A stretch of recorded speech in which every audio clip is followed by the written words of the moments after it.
If what you say is true, the Shaolin and the Wu-Tang could be dangerous. Do you think your Wu-Tang sword can defeat me?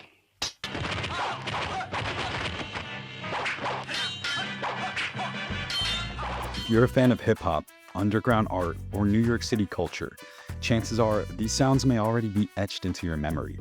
However, what you probably don't know is exactly where these sounds came from, what they originally meant, and just how a group of young artists in the 1990s added these sounds to their music and created something so unique that it would change the world. On guard. I'll let you try my Wu-Tang style. I'd like to try your Wu-Tang style. Let's begin then. Bertolt Brecht once said, "Art is not a mirror held up to reality, but a hammer with which to shape it." I can't think of a better use of this philosophy than the Wu-Tang Clan's founder, producer, and ringleader, Robert Diggs, aka the RZA. The music was a medium to express all that energy in a positive form. You're hearing young men finding themselves and finding a way to express themselves. Kung Fu films had entered RZA's world as early as 9 years old. He and his cousins Gary Grice and Russell Jones, who would come to be known as Jizza and Old Dirty Bastard, would watch these films obsessively, even skipping school and heading into shabby, rundown New York City grindhouse theaters to do so. These films introduced the ideas of discipline, brotherhood, mastery, and spiritual struggle to the young boys, transporting them to a world of mythic beliefs. Those movie moments, they really inspired me, really took me like to a world that was different from the project world that I lived in, you know what I mean? And once I started seeing like movies like The Five Deadly Venoms and 36 Chambers and Mask Avengers and Super Ninjas, all that, when you start seeing those now, you're like in a period. Yeah. And you're seeing all this action and it started resonating with me. RZA grew up in Staten Island's housing projects, primarily the Stapleton houses and Park Hill, an environment shaped by poverty, instability, and limited opportunity. His father left early in his life, and much of his upbringing involved learning how to navigate the world without consistent support. In the absence of this, the young impressionable boy turned to one of the more consistent forms of guidance and structure that he had in his life: Kung Fu films. A game of chess is like a sword fight. You must think first, right? Before you move. Also known as wuxia films, meaning martial heroes, RZA didn't just watch these films, he studied them, dissected them, over and over again, analyzing every frame, movement, and line of dialogue. And what wise teachers these films were, with their themes of effort, persistence, and triumph. None more so than Lau Kar-leung's 1978 classic, The 36th Chamber of Shaolin, starring Gordon Liu, a film that had a profound impact on RZA's philosophy.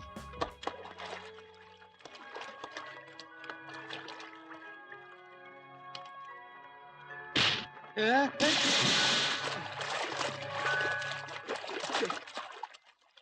wall is low, but Buddhism is high. Unlike most martial arts films of its time, it wasn't just focused on action and spectacle. This film lingered on the process. It devoted itself to training, repetitive labor, and exhausting trials. The discipline was the drama. It showed the young RZA that with consistent effort, control, and diligence, there was a way out, a path forward. Gordon Liu's character doesn't start out as powerful. He's ordinary, an outsider, underestimated until discipline, repetition, and effort transforms him into something more. And the young RZA saw himself in this hero. RZA was enthralled by the codes, battles, teachers at the center of this genre. Without wisdom, there is no gain. And that hit me when I heard that, and it sent me to start researching Buddhism and finding Kung Fu books and things. Failure and struggle were never the end, just part of the process, emphasizing that mastery was something earned, a philosophical notion that helped cement the 36th Chamber as one of the most influential works of wuxia cinema.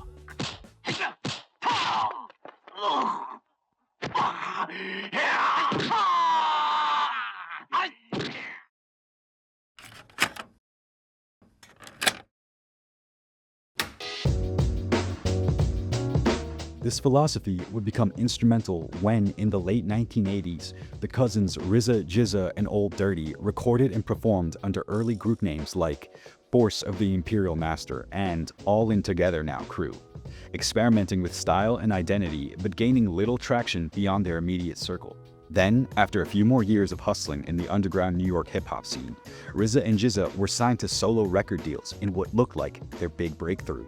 In 1991, under a contract from Tommy Boy Records, RZA released Ooh I Love You Rakim under the name Prince Rakeem, and GZA, under contract with Cold Chillin' Records, released Words from the Genius under the name Genius. Neither album found an audience, both were commercial failures, and RZA and GZA were quickly dropped from their labels.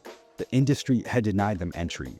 For many artists, this would have been the end, but for RZA, this moment recalled lessons he had absorbed years earlier from Kung Fu cinema, particularly one of my favorites, 5-Element Ninjas.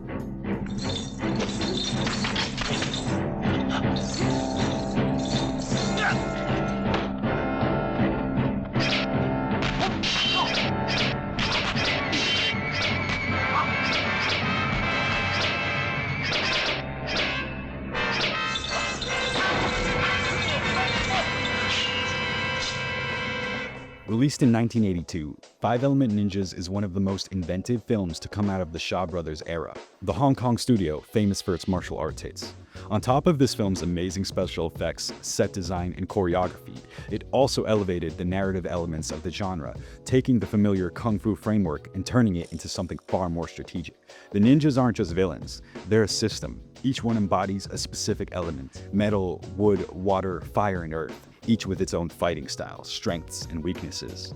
The film isn't about who hits hardest, it's about who understands the collective structure of power. Skilled Shaolin fighters are defeated not because they lack strength and talent, but because they face their enemies alone. Victory is only possible when strategy replaces ego, when fighters stop acting as individuals and begin coordinating like a unit. RZA recognized something profound in that idea. If the music industry had isolated him and his cousins, testing them one by one and discarding them when they had failed, then the answer wasn't to try again as a solo act. The answer was to do what the 5-Element Ninjas did: build a clan where each member carried a different power, a different role, a different way of attacking the same problem. And so, RZA returned to the underground seeking other MCs. He began assembling a collective skilled in different ways, with different voices and unmistakable styles. Allow me to demonstrate the skill of Shaolin, the special technique of shadow boxing. And thus, the Wu-Tang Clan was born. The name itself is taken from a 1983 film, Shaolin and the Wu-Tang. In the film, Wu-Tang represents a rival school, a new force with a superior sword style, an ideology at the heart of the group. RZA made sure that no two members sounded alike, with skills that complemented one another and made the group more versatile. Each member holds a different specialty, a different element. They chose to rename Staten Island as Shaolin, representing a place of isolation, training, and refinement. Their first album, Enter the Wu-Tang, 36 Chambers, opened like a martial arts film, using kung fu samples not as decoration but as framing devices that quickly established the theme. Tiger style. Tiger style. Yo. The album's texture was created thanks to cinematic influence, and the rugged bare-bones beats and heavy drums hit hard like the fists thrown in the films that inspired it all. Standout member Ghostface Killah even got his name from the 1979 film The Mystery of Chess Boxing. Huh? Ghostface Killer! The impact was immediate. When Enter the Wu-Tang 36 Chambers was released in 1993, it was met with both shock and reverence. Was critically acclaimed, commercially successful, and instantly disrupted. Thanks to RZA's groundbreaking contract with Loud Records, for the first time in hip-hop, a group deal allowed each member to pursue solo contracts with other labels while still remaining part of the collective. The warriors of the clan could be sent on their own journeys, into their own worlds, evoking that spirit of martial arts cinema. Taking the same influences as the original album, members found success with their solo music efforts as well. One in particular was GZA's Liquid Swords, released in 1995, taking homage now from a different sect of Asian cinema, which was Japanese Chanbara or samurai films. The GZA stated, "We always say Wu-Tang is a sword style of MCing. We base our rhyming skills on that, being lyrically sharp with the tongue. The tongue is a sword."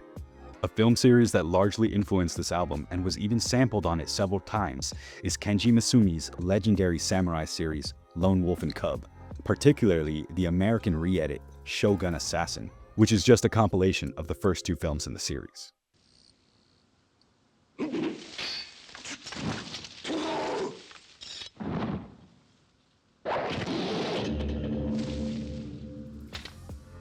This film series is an exciting, action-packed, often brutal but always inventive cornerstone of the Japanese samurai genre that was beloved by the Wu-Tang Clan, and it's easy to see why. Critics have long noted its contemplative pacing and controlled approach to action, favoring static compositions, extended pauses, and moments of stillness before violence erupts. At the heart of the film is the samurai's code, or Bushido, as the protagonist clashes with a system attempting to strip him of his honor, a fate worse than death. The Wu-Tang Clan carried that same ethos into hip-hop, valuing integrity and loyalty to the clan and its code above all else. The Lone Wolf and Cub series remains one of the most influential pieces of Asian cinema, creating a world where beauty and brutality live side by side.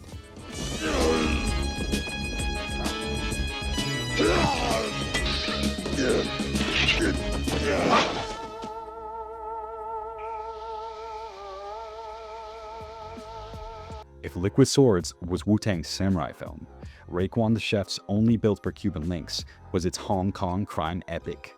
Released in 1995, the album draws heavily from the same emotional and stylistic terrain as the Hong Kong crime action classic, The Killer, released in 1989. Directed by the great John Woo and starring a favorite of mine, Hong Kong cinema icon Chow Yun-fat. It's a gun fu film where ballet-like violence and emotional stakes collide. John Woo turns shootouts into choreography, blending slow motion, dual pistols, and operatic intensity with a surprisingly tender core about loyalty and sacrifice. It's stylish, excessive, and heartfelt all at once. The kind of movie that makes violence feel mythic without losing its emotional weight.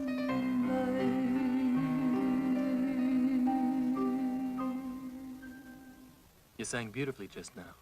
I sang for him, and he isn't here. That same balance of style and substance runs through Only Built for Cuban Linx.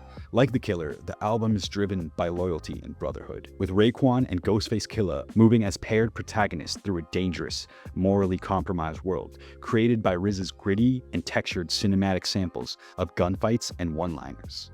The Killer is a perfect source material for Wu-Tang, stylistic and violent, and yet still poetic. The influence of Asian cinema on Wu-Tang pervades nearly all of their work, and even extends beyond, as RZA eventually also tried his hand at composing for films like Ghost Dog, directed by Jim Jarmusch in 1999, and Quentin Tarantino's Kill Bill series in 2003, among a few other films, most of which also took influence from Asian cinema. Then, when RZA was ready to direct his own film, it wasn't difficult to see where he got his inspiration from, with 2012's The Man with the Iron Fists, a fun homage to the 70s kung fu films, which also saw RZA learn fight choreography and finally enter the cinematic world that had such a profound impact on him.